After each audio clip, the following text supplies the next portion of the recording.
سب دیکھنے اور سننے والوں کی خدمت میں محبت بھرا سلام۔ پاکستان میں آج کل ایک بہت بڑا مسئلہ بنا ہوا ہے، وہ یہ ہے کہ جو بے گناہ لوگ توہین مذہب میں جیلوں میں بند ہیں، ان کا کیس چل رہا ہے۔ الزام ہے اشرفی اور اس کے بھائی کے اوپر کہ یہ پیسوں کے لیے یہ سب کچھ کرتے تھے۔ اب حالات یہ ہو گئے ہیں کہ ان کو سمجھ نہیں آ رہی کہ ہم نے کہنا کیا ہے۔ کبھی ججوں کے خلاف بولتے ہیں۔ ایک بیان جو جماعت احمدیہ کے سربراہ ہیں ان کے خلاف بھی اشرفی کا اس وقت سوشل میڈیا پہ چل رہا ہے۔ میں نے بھی سنا، میں نے کہا چلو اس پہ کوئی نہ کوئی ہم بھی بات چیت کرتے ہیں، پہلے سن لیتے ہیں۔ جی ہم بتائیں گے کہ ہمیں کتنی کتنی بڑی آفریں کی۔ تمہارے سپانسر مرزا مسرور سے لے کر کون کون کہاں کہاں کس کس جگہ پاؤں پکڑے اس نے، لیکن اللہ نے ہمیں سرخرو کیا۔ آج کے بعد اگر کسی نے ہمارے خلاف بغیر ثبوت اور شواہد کے کوئی حرکت کی تو انشاءاللہ اس کو عدالت میں لائیں گے، کٹہرے میں لائیں گے۔ صرف خاموش تھے کہ یہ جو جج نہیں فریق۔ اچھا، یہ کافی لمبی ہے مگر میں مختصر آپ کو بتانا یہ چاہتا ہوں کہ اس وقت کوئی کہہ رہا 800 لوگ، کوئی کہہ رہا 400 لوگ، کسی کو کوئی پتہ نہیں ہے۔ بچے ہیں، بچیاں ہیں، خواتین ہیں، مرد ہیں، یہ جیلوں میں بند ہیں۔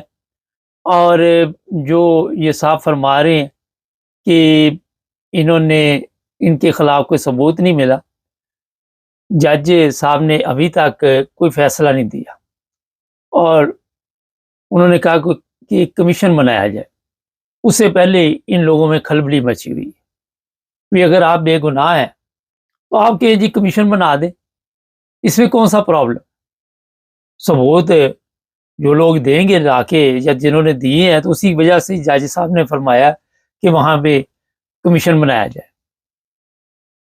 اور آپ اس دن سے صرف ایک یہ نہیں، فضل الرحمان ہے، دوسرے علماء ہیں، یہ سب جج صاحب کے خلاف ہو گئے، ان کے خلاف بیانات دینے شروع کر دیے۔ ان کے خلاف انہوں نے ایسا ایک پراپوگنڈا کیا جو ہر طرف اس وقت سوشل میڈیا پہ چل رہا ہے۔ بڑے بڑے جو علماء ہیں وہ میدان میں آ گئے، اور طریقہ واردات ان کا وہی ہے جو آپ سب کے علم میں۔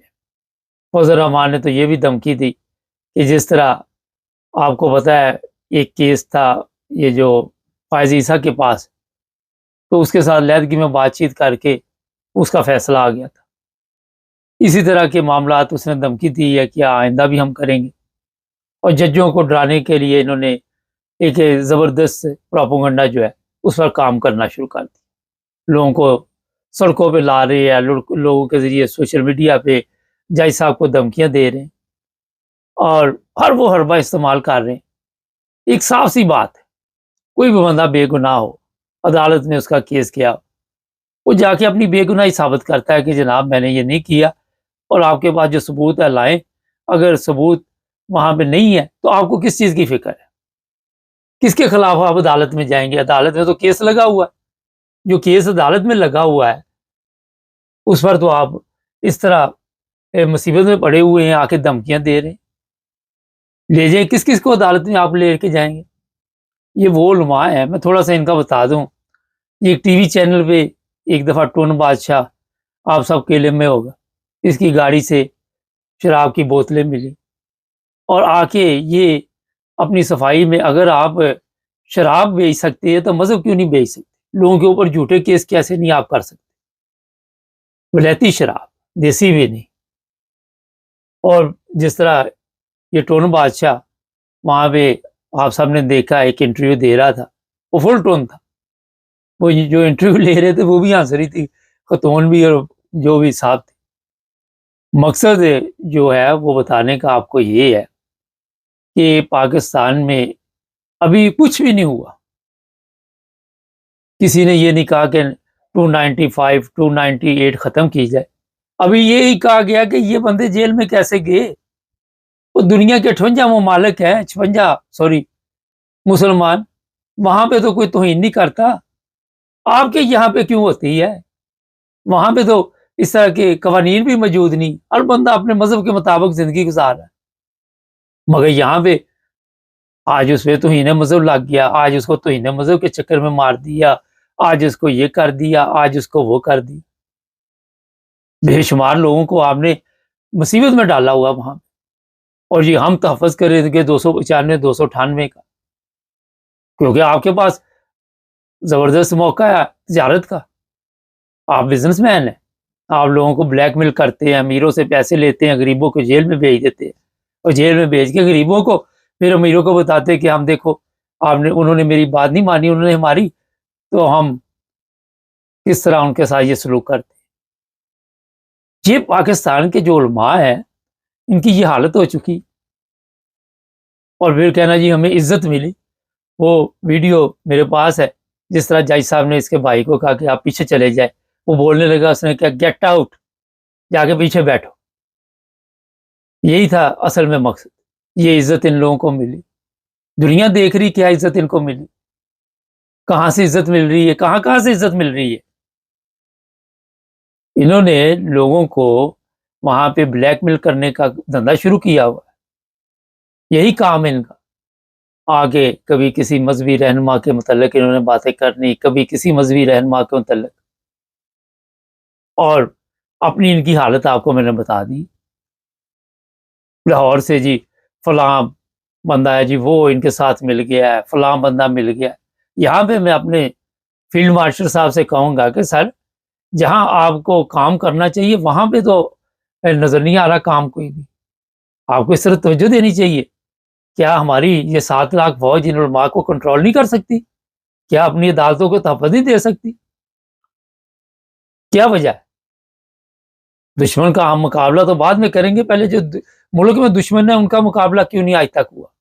ان کی صفائی کیوں نہیں ہوئی؟ یہ لوگ پھر آپ پہ الزام لگاتے ہیں، یہ کہتے ہیں جی یہ سب وہاں سے سرپرستی ہوتی ہے، استعمال کیا جاتا ہے۔ یہ ثابت کرے اس طرح کا کام کر کے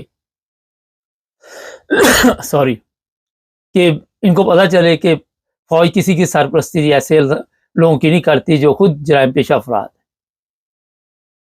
یہ ایسے لوگ ہیں جنہوں نے پوری قوم کو تباہ کر دیا، پوری قوم کا انہوں نے جو اشر کیا، اس کے رزلٹ آپ آئے دن دیکھتے ہیں۔ ان لوگوں کی وجہ سے پاکستان کی جو بدنامی ہو رہی، جو اسلام کی بدنامی ہو رہی، وہ نہیں نظر آ رہی؟ سب کو نظر آ رہی، آپ کو کیوں نظر نہیں آ رہی؟ ان لوگوں کو کنٹرول کرنا سب سے پہلے، جیسے ہی آپ ان لوگوں کو کنٹرول کریں گے سارے ملک کے حالات ٹھیک ہو جائیں گے۔ اور یہ جو قوانین پاکستان میں بنے ہوئے ہیں، جو قوانین بنائے گئے وہ تو چلو غلط تھے، لیکن جو غلط ان کا استعمال ہو رہا ہے اس کا ذمہ دار کون ہے؟ کون جواب دے گا ان بچوں کو اور بچیوں کو جو جیلوں میں پڑے ہوئے ہیں؟ کون ذمہ دار؟ ان کی زندگی جو برباد ہوگی، ان کے گھر والے برباد ہو گئے، اس کا کون جواب دے گا؟ اور یہ سب کچھ اسلام کے نام پہ کیا جا رہا ہے، سب کچھ اسلام کا نام لے کر، اور کہا جا رہا ہے کہ ہم اس کا تحفظ کریں گے۔ کون سا تحفظ؟ اسلام کو کس تحفظ کی ضرورت ہے؟ آپ اپنی کرتوتیں ٹھیک کر لیں، اسلام ٹھیک آپ سمجھ جائیں تو آپ کو پتہ چل جائے، مگر اس طرح تو آپ نے توجہ نہیں دینی۔ یہ اسلام کو نہ سمجھنے کی وجہ سے حالات بنے ہوئے۔ سعودی عرب میں تو کبھی بھی کسی نے توہین مذہب نہیں کی، ملیشیا میں تو کبھی کسی نے توہین مذہب نہیں کی، ترکی میں تو کبھی کسی نے نہیں کی، انڈونیشیا میں تو کبھی کسی نے نہیں کی۔ آپ کے ملک میں یہ سب سے زیادہ، جہاں پہ مذہب کا آپ نے تماشا بنا کے رکھ دیا۔ ان لوگوں کے خلاف ثبوت ہے تو عدالت نے کمیشن بنانے کی بات کی ہے، اور بڑی دیر سے یہ سلسلہ چل رہا تھا۔ ان کے ذرا پتہ کریں ان کے ذرائع آمدن کیا ہے، ان کے پاس پیسہ کدھر سے آیا اتنا، یہ کہاں سے مہنگی گاڑیاں لے کے گھومتے، کون سی پراپرٹی ان کے والدین ان کے حق میں چھوڑ کے گئے، کون سا کاروبار چھوڑ کے گئے، چیک کریں ذرا ان کو، پھر ان سے پوچھے یہ پیسہ کدھر سے آیا۔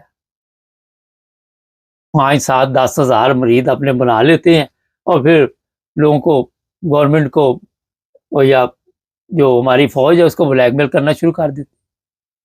فضل الرحمان ہے وہ بھی کل سے یہی، میں یہ کر دوں گا، میں وہ کر دوں گا، خود روزانہ وہ بکتا ہے، ایگزام لکھنے لگے کہ یہ تو بہت بڑا لیڈر ہے۔ اسی کی وجہ سے یہ 26 آئینی جو تبدیلی آئی، آج آپ دیکھ لیں آپ کی عدالتیں بے بس بیٹھی ہوئی، ان کے پاس ہے ہی کچھ، وہ کر ہی کچھ نہیں سکتی۔ یہ فضل و معنی ہے جو بکتا ہے آپ بار بار. آپ کی نظر میں لیڈر ہوگا مگر جتنا سستا اس کا سودا وہاں پہ لگتا ہے کوئی ایک دفعہ نہیں بکا. میرا خیال جب سے پاکستان بنا ہے سب سے زیادہ دفعہ یہی بکا ہوگا. بڑی معذرت کے ساتھ آپ اسے لیڈر مانتے ہیں. آپ کے وہاں پہ علماء ٹھیک ہوتے تو آج پاکستان اس دلدل میں پھنسا ہوتا, اس جہنم میں لوگ زندگی گزار رہے ہوتے. میں آج دیکھ رہا تھا وہ غریب ریڑھی والا ہے, کوئی گنے کا جوس بیچ رہا ہے, وہ ان کا سارا کچھ آگے کچرا کر دیا. وہ غریب پہلے ہی پتہ نہیں کہاں سے قرضے لے کے کھانے پینے کا بندوبست کرتے. یہ آپ نے وہاں پہ دیا اسلام, یہ اسلامی تعلیمات. آپ تو انسانیت بھی نہیں سیکھ سکے اور آ کے دوسرے مذہب کے جو سربراہ بڑے بڑے جن کو پوری دنیا میں عزت کی نگاہ سے دیکھا جاتا, یہاں تک کہ ان کے لیے یورپین پارلیمنٹ کے دروازے کھل جاتے, ان کے لیے برٹش پارلیمنٹ کے دروازے کھل جاتے ہیں, امریکہ کانگریس میں, کینیڈا چلے جائیں وہاں کے وزیر اعظم وہاں پہ آ کے ان سے ملتے. پوری دنیا نے انہیں عزت دی ہوئی ہے اور آپ کو ویزا نہیں ملتا وہاں کا جہاں کے نام میں لے رہا ہوں. وہ آپ کی انکوائری نہیں, کہتے ہیں یہ بندے ٹھیک نہیں. یہ حالت ہے آپ کی. تو آگے دوسروں کو الزام دینا, اپنی صفائی پیش کرے نا, اپنے معاملات لے کے آئے. آپ کے پاؤں پکڑے, واجب واہ کیا بات ہے, کتھے میرے علی تے کتھے تیری سنا, گستاخ اکھیاں کتھے جا ملی. اپنا کریکٹر دیکھے اشرفی صاحب, اپنی حالت دیکھے. لوگ آپ کو کس طرح وہاں پہ یاد کرتے ہیں, یا کس طرح یہ ابھی حج کا عرصہ ہی گزرا ہے, کس طرح وہاں پہ یہ سارا کچھ ہوا. حاجیوں کا پیسہ کئی سالوں سے کھا رہے, ابھی نہیں ہے, یہ کافی دیر سے پکنک چل رہی ہے. اور آگے اس طرح بتانا کہ ہم مجھے عدالت کا دروازہ کھٹکھٹائیں گے, تو دروازہ کھٹکانے کی ضرورت نہیں ہے, وہ تو لگا ہوا کیس آپ کا. میں بڑے ادب کے ساتھ فیلڈ مارشل عاصم منیر صاحب سے کہوں گا, میرے 100 اختلافات سے ان سے, مگر یہ جو فیصلے ابھی دوسرے تو لوگ کہتے ہیں آپ کے کہنے پہ ہو رہے ہیں, یہ ایک فیصلہ بھی کروائیں اپنے کہنے پہ. سب ایسے بے گناہ لوگوں کو, چاہے وہ کسی بھی مذہب کسی بھی فرقے سے تعلق رکھتے ہیں, انہیں وہاں سے رہا کریں جیلوں سے, اور یہ قوانین ختم کریں. یہ آپ ہی کی پیداوار ہے ضیاء الحق کی, اس کی ضرورت نہیں ہے کسی ملک میں بھی. نہیں, کوئی کسی کی توہین نہیں کرتا. مذہب سکھائے تو صحیح لوگوں کو, مذہب کا پتہ تو چلے لوگوں کو کہ مذہب ہوتا کیا ہے. کوئی کسی مذہب کی توہین نہیں کرتا, مذہب کے مطابق زندگی گزارتے ہوں. یہاں پہ سوشل میڈیا پہ دیکھ لے ایک دوسرے کو سارا دن گالیاں نکالتے رہتے. کون سا مذہب کہتا ہے آپ گالیاں نکالیں جا کے؟ نبی پاک صلی اللہ علیہ وسلم کی تعلیمات دیکھیں جا کے, آپ نے تو کبھی کسی کو تکلیف نہیں دی. لیکن آپ لوگوں نے کہاں سے یہ سب کچھ سیکھا؟ یہ میری سمجھ سے باہر ہے. آج کل میں حیران ہوں, کبھی یہ وکلا ان کو لے لو, یہ پڑھے لکھے ہیں, یہ جی ہم وہ تحفظ ختم نبوت کا تحفظ کریں گے, مجاہد ختم نبوت. یہ وہ وکلا ہے جو صبح سے شام تک بکتے ہیں, ان کی منڈی لگتی. یہ قاتلوں کے لیے کیس لڑتے ہیں, ان کو رہا کراتے ہیں. یہ وہ ہیں جن کے ذریعے جج خریدے جاتے ہیں, یہی ہے جو بعد میں جج بنتے ہیں. اور ہمارے انصاف کا جو جنازہ نکلا ہوا ہے 137 نمبر پہ, عدالتیں ہماری جا چکی, ہمارے جج جا چکے ہیں ان وکلا کی وجہ سے. صبح سے شام تک یہ وکلا لوگوں کو جھوٹ بولنے کی ترکیبیں بتاتے ہیں. مجھے یاد ہے جرمنی میں کسی کا کیس تھا, تو اس نے کہا کہ سچ مجھے بتاؤ. میں صرف یہ کہوں گا عدالت کو, وکیل تھا وہ کہہ سکتا تھا میں سچ کو جھوٹ کر سکتا. میں عدالت کو کہوں گا اس سے غلطی ہوئی ہے, اسے کم سے کم اس کی سزا دی جائے. مجھے پتا ہے کہ یہ تمہارے سے غلطی ہوئی ہے, ہماری طرح تھوڑا قتل کسی نے کیا ڈال کسی پہ دیا. کیا یہ وکلا جو ختم نبوت کا نام لیتے ہیں, ان میں ایک بھی وکیل مجھے دکھا دے جو آج قائد اعظم بھی وکیل تھے, کوئی ایسے کا نمونہ مجھے دکھائیں لا کے جو سچ اور حقیقت پہ بات چیت کرتا ہو.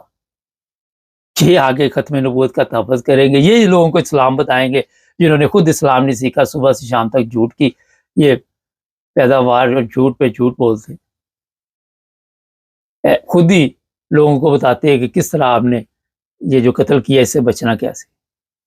غریبوں کے اوپر ظلم کرواتے, کبھی یہ سڑکوں پہ نظر آتے ہیں, کبھی کہیں پہ نظر آتے ہیں. ان کے اپنے کریکٹر دیکھ,